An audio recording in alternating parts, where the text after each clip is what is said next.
आयुक्त तुकाराम मुंढे यांनी महिनाभरातच राज्यभर धडक कारवाई करत तब्बल 22,04,182 किलो भेसळयुक्त आणि निकृष्ट दर्जाचे अन्नपदार्थ जप्त केलेत. यात तब्बल 29,85,330 रुपयांचा मुद्देमाल जप्त करण्यात आलाय.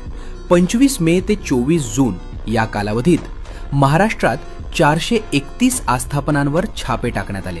यामध्ये आंबे, दूध व दुग्धजन्य पदार्थ, फळांचे पेय, रंगमिश्रित सुपारी, चहा पावडर, पिण्याचे पाणी, खवा, बेकरी पदार्थ, कँडी, गूळ, खाद्यतेल, तूप, खजूर, मसाले तसेच भेसळीसाठी वापरल्या जाणाऱ्या साहित्याचा मोठा साठा जप्त करण्यात आलाय.